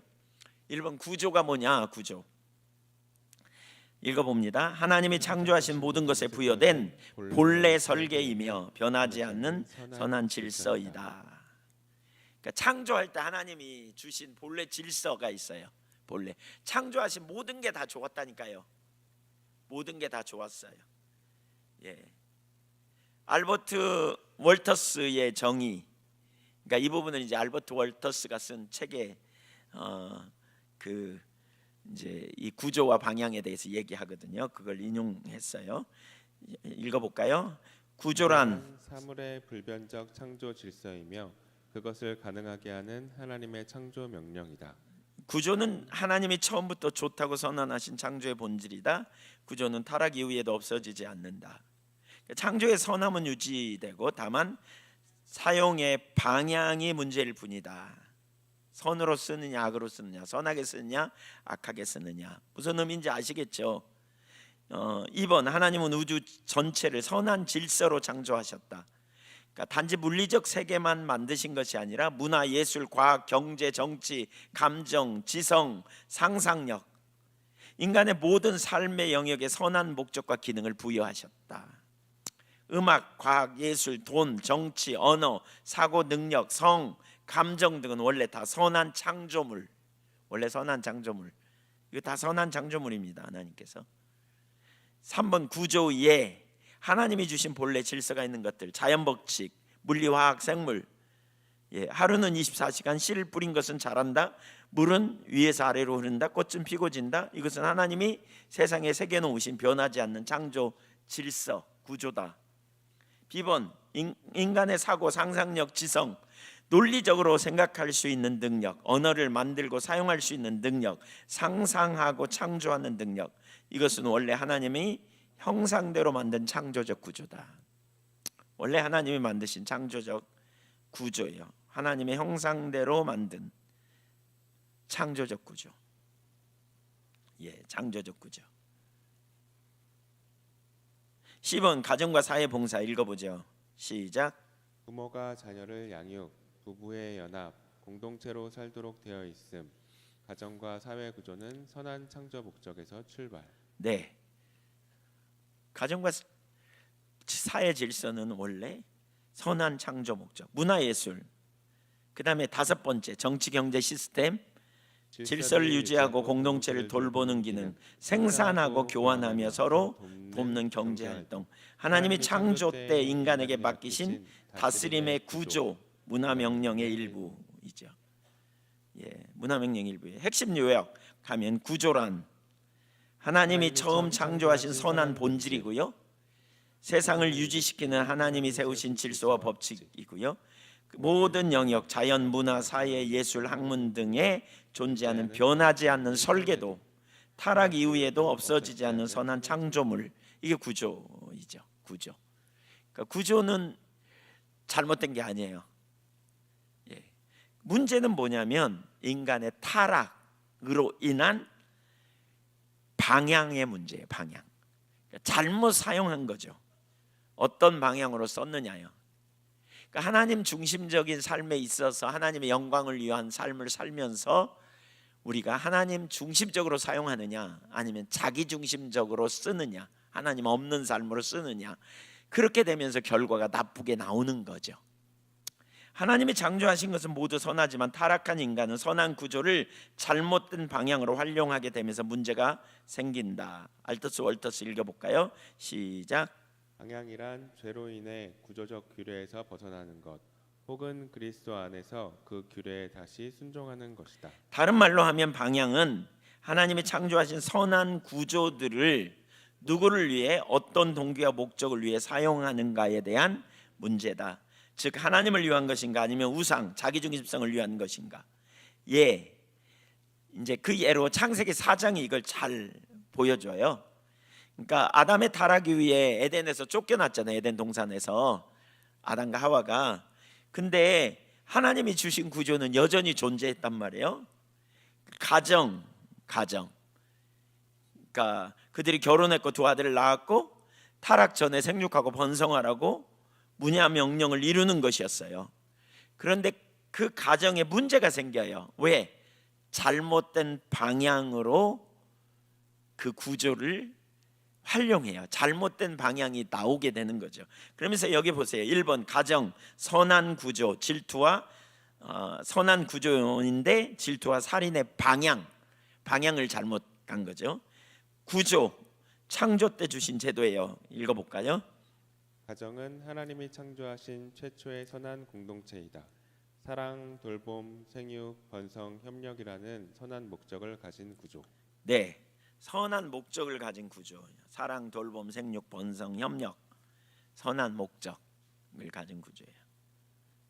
가정은 그래서 서로 사랑하고 부부간에 사랑하고 서로 돌보고 그다음에 생육하고 번성하는, 협력하는, 자녀를 잘 키워서 다음 세대를 세우며 생육하도록 하는 이런 게 이제 가정의 목적이죠. 구조. 하나님이 원래 의도하신 거죠. 근데 타락으로 인한 왜곡, 방향이 잘못된 거죠. 읽어볼까요? 가인, 동생 아벨을 질투함으로 살인함. 가정은 본래 생명을 돌보는 자리인데 타락 이후 생명을 빼앗는 자리가 됨. 계속. 부모 자녀 관계. 본래 구조는 보호와 훈육이지만 잘못된 방향으로 가면 폭력, 비난, 통제가 됨. 부부 관계. 사랑과 연합의 구조지만 이기심이 들어오면 싸움, 무시, 폭력이 생김. 즉 가정 자체는 선하지만 방향이 문제이다. 의미 이해하시겠죠? 예. 그렇다면 이제 여기서 뭐 더 나가기 전에 한 가지 우리가 보면 우리가 예수 믿고 하나님의 우리가 구원받은 자란 말이에요. 예수 믿고 구원받았어요. 그러면 우리는 이제 성경이 진리로 믿고 성경적 세계관이 회복되면 어떻게 해야 돼요? 방향을 바꿔야 돼요. 방향을 바꿔야 돼요. 진짜 성경적 세계관에 기초하여 변화시키는 거죠. 그래서 이제 거기에 회복을 이분은 나중에 보면 리스트럭처라고 말하거든요. 회복은 다시 창조 질서의 그 구조로 돌아가야 된다는 거예요. 원래 하나님이 의도하신 가정으로 또는 원래 하나님이 의도하신 그러한 구조로 돌아감. 그러니까 우리가 해야 될 일이 뭐냐면 우리 자신의 삶에서 리스트럭처를 이루고 사회적으로도 문화적으로도 우리의 모든 영역에서 그러한 회복이 일어나야 됨. 요걸 얘기하는 거예요. 지금 요게 우리의 사명이라는 거예요. 그러니까 거기까지 가면 무슨 일이 벌어지겠어요? 회복과 치유와 새롭게 됨이 일어나겠죠. 그런 일들이. 자, 두 번째 도시 건설. 그러니까 선한 구조에서 자기 이름 높임과 폭력의 문화로 바뀝니다. 구조 보세요. 시작. 하나님은 인간에게 땅을 정복하고 다스리라는 문화 명령을 주셨다. 도시를 세우는 것 자체는 선하고 창조적 활동이다. 예, 이건 아주 귀한 일이죠. 도시를 세우는 건. 근데 방향에 문제가 있어요. 읽어보실까요? 가인은 에덴에서 쫓겨난 후 자기 아들의 이름 에녹을 딴 도시를 세움. 목적, 하나님의 이름이 아니라 자기 자신을 높이는 방향. 훗날 람에게 폭력적 가문이 그 도시 안에서 자라남. 네, 자기 자신, 그러니까 자기 아들의 이름이죠. 아들 라멕이라는 성을 세워서 자기 아들의 이름을 가지고 붙였어요. 그러니까 결국 자기의 영역을 넓히는 이런 영역으로 도시 건설을 한 거예요. 자기 이름을 내는, 자기를 드러내는. 창세기 11장에 그 극치가 나오죠. 바벨탑 쌓고 이름을 높이기 위하여, 자기 흩어짐을 면하기 위하여 하나님의 명령과 반대되는 건설을 한 거잖아요. 하나님은 생육하고 번성하고 땅에 충만하라, 온 땅에 흩어지라 그러는데 흩어짐을 면하기 위하여 자기들의 이름을 내기 위하여 도시 건설을 하기 시작하는. 그러니까 방향의 문제예요. 우리 그 어떤 동기를 가졌느냐, 이게 이제 문제점으로 나온 거죠. 예. 그러면서 도시는 문제의 근원이 아니라 사용하는 인간의 방향이 문제임을 보여주는 거죠. 예를 들면 거기 뒤에 이제 좀 볼까요? 건축 도시 자체는 선한 구조지만 방향이 선함, 그러면 뭐예요? 병원, 학교, 문화공간을 세워요. 방향이 악하면 도박장, 범죄에 속을 착취하는 거. 기업, 회사란 구조는 선한 문화공간의 생산의 공간이지만 방향이 선하면 고용과 복지를 이루고 창출하고 그다음에 사회를 발전시키는 일을 해요. 근데 방향이 악하면요, 인권 침해를 하고 착취하고 탐욕하는 일을 하는 거죠. 그렇죠? 경제활동 이런 구조 너 얼마나 선해요. 나중에 이제 비즈니스 이런 부분도 살펴보겠지만 되게 선하고 좋은 거예요. 근데 구조는 매우 하나님의 의도하신 구조는 매우 귀해요. 근데 거기에 잘못된 방향으로 쓰면서 많은 문제가 생김 이거죠. 자, 예술과 기술, 그러니까 음악과 금속 세공이 창세기 4장에 나오잖아요. 거기 폭력 정당화로 사용됐어요. 구조를 보세요. 유발, 수금과 통소를 잡은 자 음악의 아버지. 예, 최초의 음악을 만든 사람이 여기 이제 그 유발이죠. 두발가인. 구리와 쇠로 기구를 만든 자 금속 기술의 개척자. 예술과 기술은 하나님이 주신 창조적 선물이에요. 이게 구조예요. 어떤 걸 잘 만들고 발전하고 개발하고, 뭐 예를 들면 보세요. 다이너마이트 개발한 거 잘 됐어요? 안 됐어요? 좋은 일이었어요. 잘 사용하면 그 하나님 주신 거예요. 근데 그걸 잘못 사용하니까 어떻게 해요? 폭탄 제조해 가지고 그 노벨이 그거잖아요. 노벨이. 예. 그러니까 잘못 사용해 가지고 수많은 사람을 죽게 하고 문제를 일으키는. 예를 들면 그 뭐예요?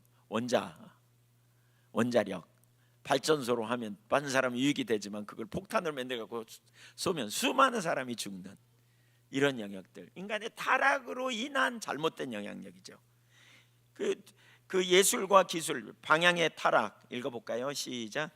남에게 노래는 성경의 첫 시인데 아내들에게 자신의 폭력을 자랑하는 시이다. 나를 상하게 하는 자를 죽였도다. 음악과 시 예술을 폭력 미화에 사용함. 즉 음악 기술 시 자체는 선하지만 누구를 영화롭게 하는가가 문제다. 네, 예, 그 구리와 쇠로 기구를 만드는 두발가인 같은 경우에, 예, 칼도 만들어요. 칼은 구조인가 악인가? 음식 준비, 생명 구호에 사용된 선한 도구 구조죠. 그러나 방향이 잘못되면요, 살인, 범죄에 사용되고 전쟁에 쓰이죠. 도구가 악이 아니라 방향이 악입니다. 예, 방향이 악입니다. 유튜브, SNS 구조는 소통, 정보 공유, 창의력 발휘하는. 잘못된 방향은 뭐예요? 욕설, 중독, 비교, 음란물. 좋은 방향은 교육, 복음, 창의적 콘텐츠예요. 그러니까 두 부류로 나누어지는 거죠. 이거. 음악은요, 구조를 보면 하나님이 주신 아름다움의 표현이에요. 잘못된 방향은 선정성, 폭력, 미화하는 거. 좋은 방향은 치유, 아름다움, 예배 공동체. 그러니까 문화 활동 자체는 선합니다. 예술, 도시, 기술, 정치, 경제, 가정 구조는 선한 건데 문제는 구조가 아니라 방향. 인간이 타락해서 목적과 동기를 바꿔버리는. 그래서 하나님을 향하면 선한 열매, 우상을 향하면 폭력, 착취, 죄가 드러나는 거죠. 우리의 삶은 늘 방향 싸움인 거죠. 선한 구조는 잘못된 방향을 선한 구조가 잘못된 방향으로 사용하면 타락하고, 선한 구조가 하나님을 향한 방향으로 쓰이면 회복과 문화의 구속이 이루어지는 거죠. 그걸 어떻게 선하게 활용하느냐의 문제이죠. 그래서 문화 활동 자체는 선해요. 문제는 방향이에요. 이제 아시겠죠? 구조와 방향 아시겠죠? 네, 구조와 방향. 세 번째, 구조와 방향을 혼동함으로 성속 이분법에 빠진다. 성경에서 세상이라는 단어가 두 가지 의미로 사용되는데 이를 혼동하면 성속 이분법이 생겨요. A번 읽어볼까요? 세상. 하나님이 만드신 창조 세계의 선함을 의미하며 이것은 구조를 의미한다. 창세기 1장 1절 태초에 하나님이 천지를 창조하시니라. 예. 그러니까 이 보시기에 심히 좋았더라. 이 세상이 있어요. 이 세상 이건 구조예요. 원래 창조의 그 구조. 그런데 또 다른 세상이 있어요. 읽어볼까요? 죄로 하나님을 대적하는 삶의 총체, 곧 잘못된 방향을 의미. 예. 내 나라는 이 세상에 속한 것이 아니니라. 너희는 이 세대의 세상을 본받지 말고 하나님 아버지 앞에서 정결하고 더러움이 없는 경건은 자기를 지켜 세상에 물들지 아니하는 그것이라. 세상과 벗이 되고자 하는 자는 스스로 하나님과 원수되는 것이다. 이거 뭐예요? 하나님을 대적하는 삶의 총체를 세상이라고 말하죠. 세상을 사랑하지 말라. 간음하는 여자들이요. 뭐 이런 표현도 있고요. 이 세상과 세상에 속한 것들은 육신의 지고 안목의 정 이생의 자랑 이런 게 다 뭐죠? 하나님을 대적하는 삶의 총체, 잘못된 방향에 있는 총체, 이 두 가지를 얘기하죠. 근데 우리는 혼돈하면 뭐라고 생각하느냐면 이 세상은 다 문제야. 그러면서 구조까지 다 잘못된 걸로 쓸어버리는 거죠. 구조까지. 어떤 구조도 잘못된 거다. 제도, 정치 썩었어. 그러니까 정치 자체에 우리는 가까이 가면 안 돼. 그래서 그냥 우리 기독교인과 담을 쏴버리는 거죠. 예, 이렇게 이런 영역. 그러니까 그런 건 합당하지 않는 거죠. 헤르만 니델보스 읽어볼까요? 시작. 그리스도 밖에서 죄의 지배를 받는 구속받지 못한 삶의 총체. 예, 이 둘을 구분하지 못하면 하나님이 주신 선한 구조들, 예술, 정치, 학문, 사업 등을 세속적이라 생각하고 무관심함. 예, 무관심해진다니까요. 아까 앞부분에 그랬잖아요. 우리가 세계관, 이원론이 되면 우리가 그 성경적이라고 자기가 믿는 바, 거룩하다고 여기는 바는 붙잡지만 나머지 영역은 누가 점령한다고요? 세속주의 세계관이 점령한다니까요. 다른 세계관이 점령해요.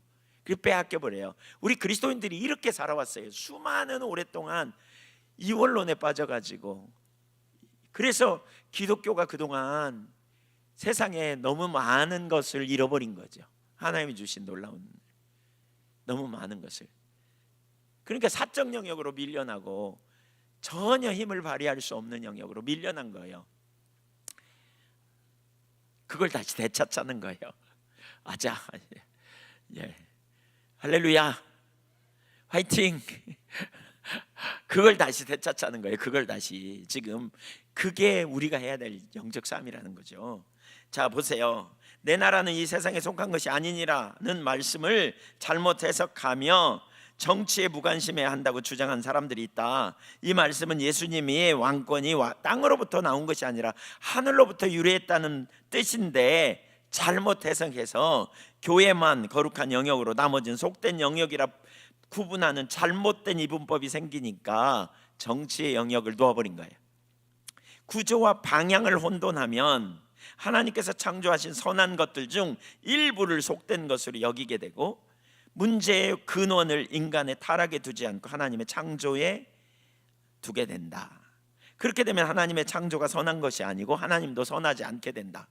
예를 들면 대개 얘기하는 것 중에 이원론에 빠진 사람 중에 하나가 성적인 욕구에 대한 이야기, 더러운 것 이렇게 해석하는 신앙 좋은 분들이 이렇게 말하는 거 많이 들어요.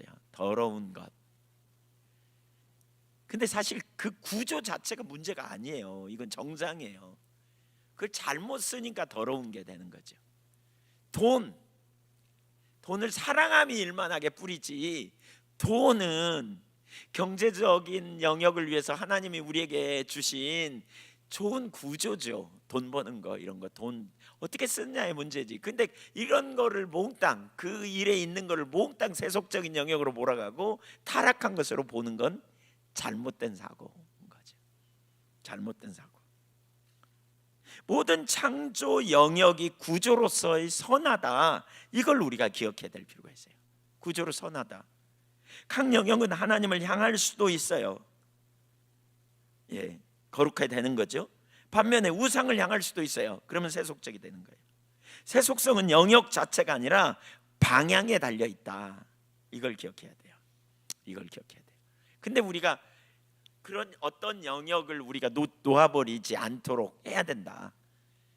해야 된다라는 거예요. 모든 영역에 우리는 관심을 갖고 모든 분야에서 총체적인 포괄적인 공적 진리다.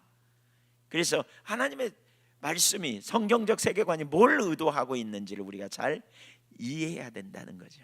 이걸. 네 번째, 왜곡된 방향을 둘러싼 치열한 영적 전쟁. 고린도후서 10장 4절 5절 영적 전쟁이 사람의 생각, 이론, 사고체계에서 벌어진다고 말한다. 우리 첫날 이 시간 이거 나눴죠.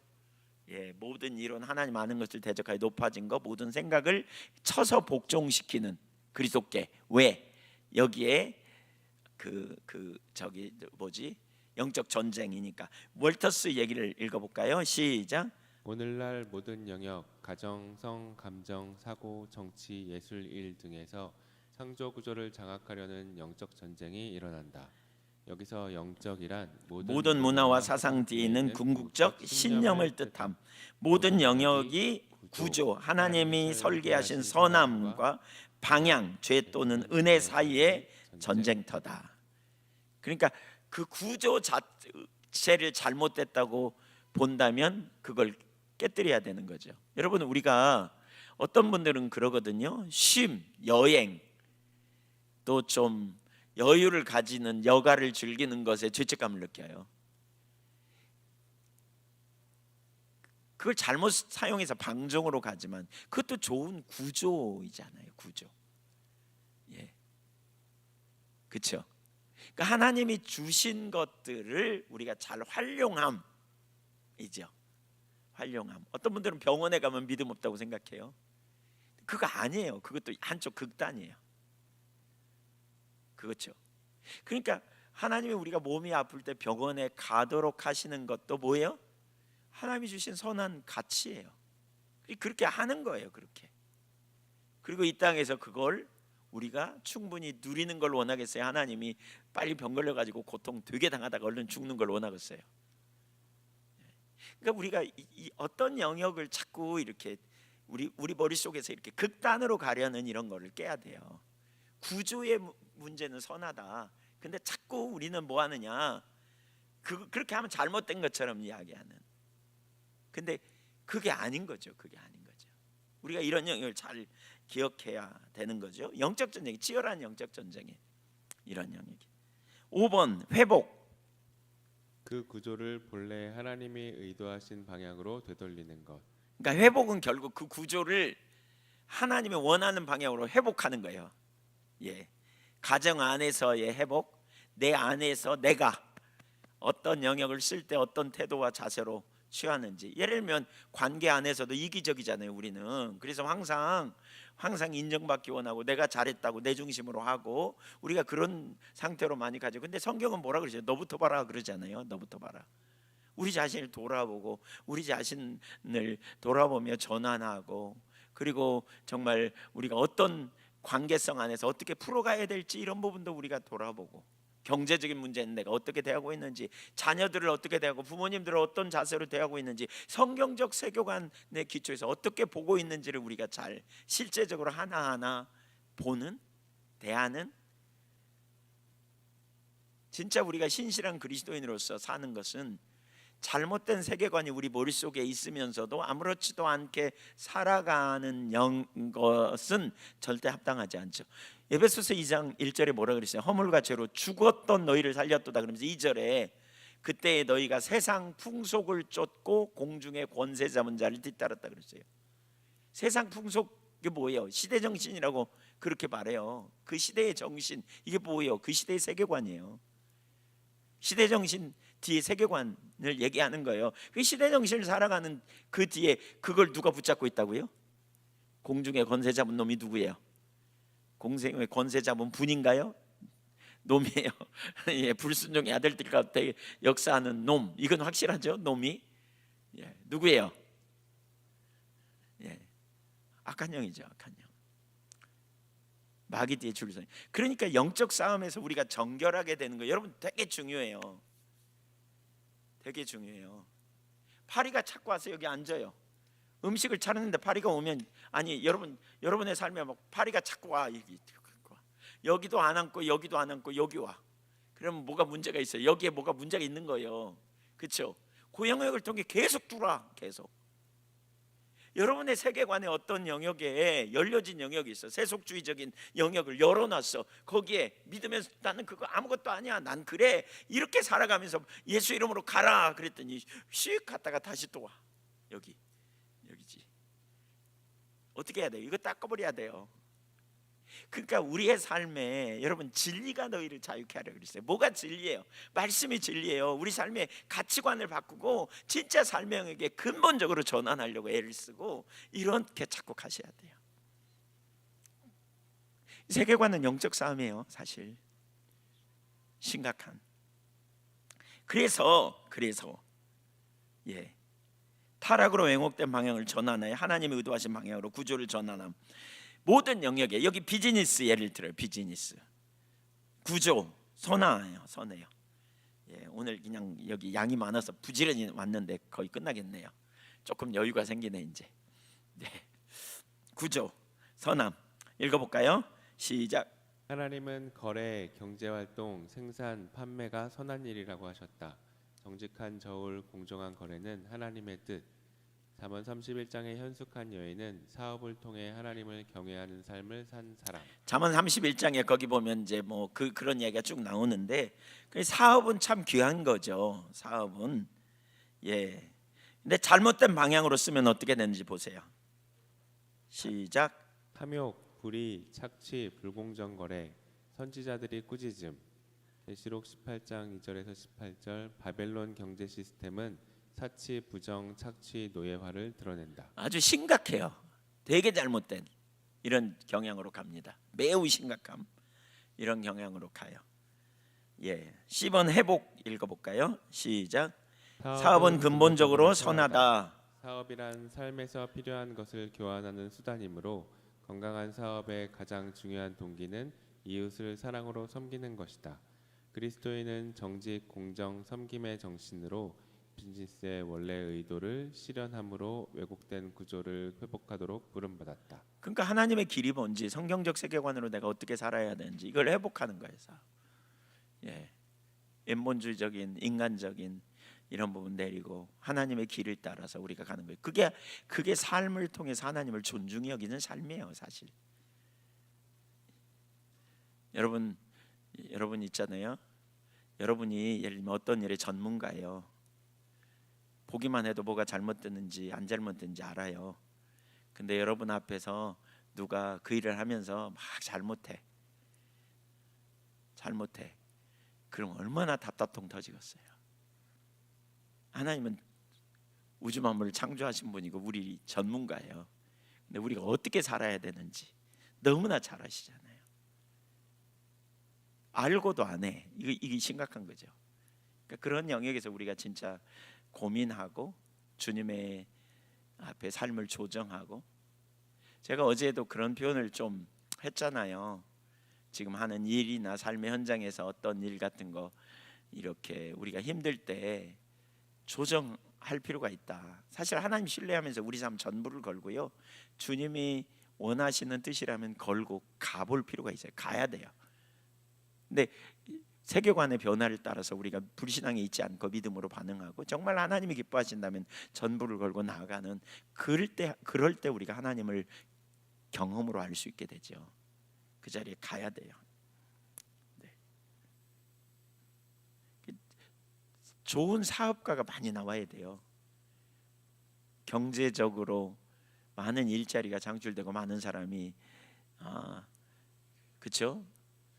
유익을 얻고, 좋은 사업가가 좋은 물건을 만들어서 예를 들면 판매해 보세요. 많은 사람이 유익을 얻는 거죠.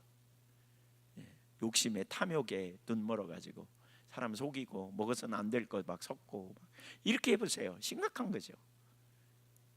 그러니까 하나님은 원래 너 사업해라 그러면서 어떤 사업하라 그러겠어요? 창조 의도가 뭐겠어요? 하나님의 처음 그 구조가 뭐예요? 우리에게 허락하신 구조가 어떻게 그걸 가지고 하라 그럴지, 우리에게 주어진 삶의 영역의 모든 영역 어떻게 내가 하기를 원하시는지 이런 부분에 우리가 민감성을 갖는 거죠. 예술, 창의력과 예술, 구조. 인간은 하나님의 형상으로 창조되었고, 읽어주시죠. 상상력, 창의력은 하나님이 주신 선한 선물이다. 창세기 4장의 문화 발전, 음악, 금속 세공은 선한 구조의 표현. 성경 정체는 시, 음악, 예술을 긍정. 네, 긍정 이거 참 귀한 거죠. 귀한 거예요. 우리 문화예술위원회가 있잖아요. 그런 방편에서 하나님이 주신 것을 우리가 잘 이렇게 하는 거 너무 귀한 일이죠. 시를 쓰고 예술 음악을 하고 귀한 일들이야 이게 다. 그래서 많은 사람에게 평안함을 주고 안식을 주고 위로를 주고 또 그 어떤 그 감성이 깨어나게 하고 뭐 이런 영역에 또 뭐 너무 좋은 거죠. 이런 미를 경험하고 뭐 이런 거. 근데 잘못된 방향, 예술이 잘못된 방향 읽어보죠. 시작. 예술이 우상화되거나 히틀러 괴벨스처럼 선전을 위한 악한 방향으로 사용될 수 있음. 예, 전혀 엉뚱하게 사용되는 거. 예, 스크린 되게 좋지만 그 스크린이 점점 이상한 방향으로 흘러가는 악한 방향으로 가면서 문제가 생기는. 그래서 이런 각 분야에서 문화 예술 분야도 그렇고요. 각 분야에서 우리가 이걸 세워가는 일꾼들로 세워지는 거죠.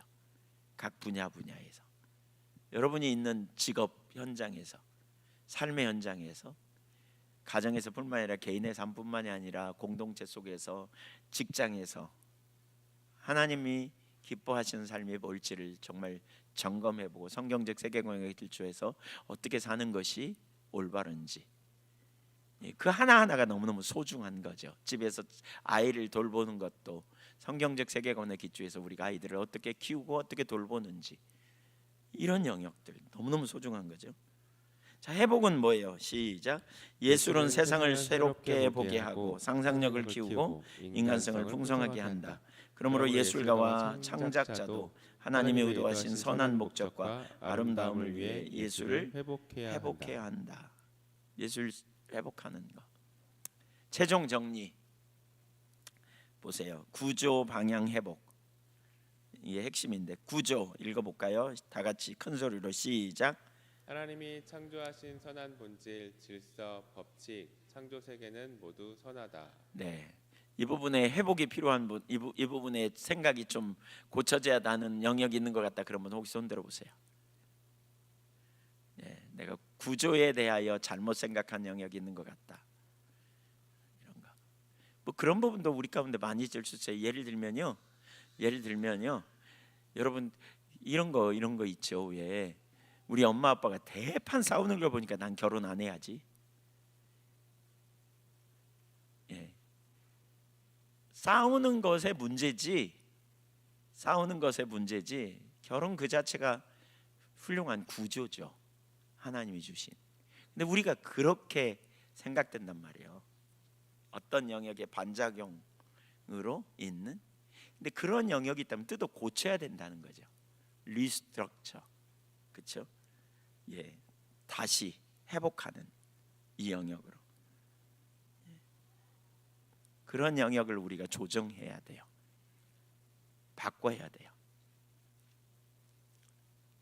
자꾸 제한적이죠. 그런 구조의 문조가 이원론으로 우리가 그걸 너무 도매금으로 그냥 이렇게 쓸어버리면 안 되는 거죠. 방향 시작. 그 구조를 어떤 방향으로 사용하는가? 하나님을 향한 방향은 선, 우상을 향한 방향은 왜곡. 네, 하나님 앞에서 하는 거예요. 하나님 앞에서 하나님을 인식하면서 우리가 하나님이 기뻐하시는 뜻이 뭔지 찾으면서 하는 거예요. 예. 하나님 앞에서 사업하면 적당한 이윤을 남기고 그리고 필요한 만큼 하는 거죠. 이거 하는 거예요. 성실하게 하는 거예요. 예. 필요한 수준으로 이렇게. 그러니까 네, 회복 시작. 그리스도 안에서 구조를 본래 목적대로 되돌리는 것. 일터, 문화, 예술, 정치, 교육 모든 영역에서 창조, 타락, 구속의 드라마를 신천하는 삶. 예, 본래 목적으로 되돌려 놓는 것. 창조 타락 구속의 드라마를 모든 영역에서 점검해보고 회복하는 것.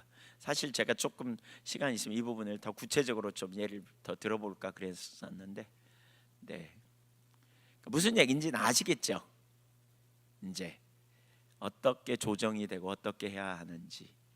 이런 영역이 우리 가운데 전환되어져서 우리가 모든 영역을 다 소중하고 귀하게 여기고 하나님 앞에서 서야 되는 이런 부분이죠.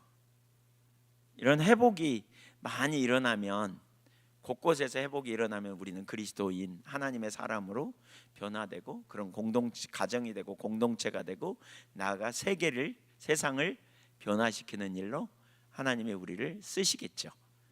그래서 그런 영역이 점점 회복되고 이루어지고 나누어지고 나누어지고 그런 사회가 된다고 쳐보세요. 그런 사회가 공정하고, 그치요, 배려받고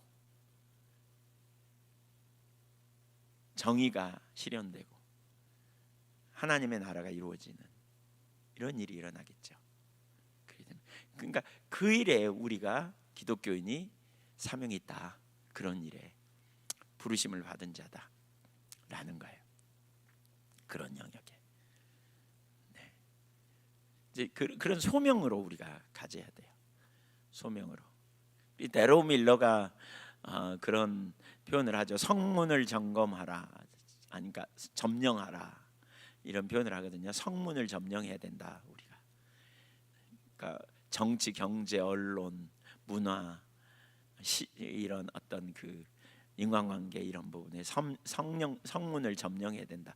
누가 점령하느냐에 따라서 이렇게 문제가 있는데, 세속주의적 세계관 가지면, 애니미즘적 세계관을 가지면, 쾌락주의적 세계관을 가지면, 지극히 이기적인 자기중심적 세계관을 가진 사람들, 이런 사람들이 점령하면 골치 아파요.